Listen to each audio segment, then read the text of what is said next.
Hey guys, একটা পম্পামিনি বলে তোমাদের সবাইকে স্বাগত। তো চলো আজ খাবো আমি গোল গোল জিনিস, হ্যাঁ গোল গোল ফ্রুট খাবো। তো চলো খাওয়া যাক। তো এখন আমি নিয়ে নিয়েছি দুটো পেয়ারা। হ্যাঁ এই পেয়ারাগুলো ভালো করে কুড়ে নেবো। দেখো মনে হচ্ছে যেন চাউমিন। তো চলো এটাকে একটু লবণ ছড়িয়ে দিই উপর দিয়ে, তাহলে না টেস্টি আসবে। তো চলো লবণ দিয়ে দিই। হ্যাঁ লবণ দেওয়ার পরে কিন্তু আমি দিয়ে দেবো হালকা পরিমাণে এক চাকা লেবু, যাতে একটু টকটক ভাবটা আরো চলে আসে। আর যেহেতু আমাদের সুন্দরবনে প্রচন্ড হারে গরম পড়েছে, তো এই গরমে কিন্তু পেয়ারা দুটো আমি ফ্রিজের মধ্যেই রেখেছিলাম, যেহেতু একটু ঠান্ডা ঠান্ডা ভাবটা চলে আসে।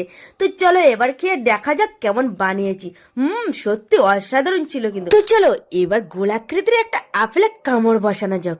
আরে আমি তো ভুলে গেছি, আমার তো আরো একটা গোল কিছু ছিল। তো আমি খাচ্ছিলাম ঘুগনি, শুধু ঘুগনিটাই খাচ্ছিলাম। অঙ্কন বললো, মামাম তুমি একটু মুড়ি দিয়ে মেখে খেয়ে দেখো, খুব সুন্দর লাগবে। আর সত্যি কথা বলতে মুড়ি দিয়েই কিন্তু সুন্দর লেগেছিল। তো আমি ঘুগনি খাই, তোমরা সাবস্ক্রাইব করো।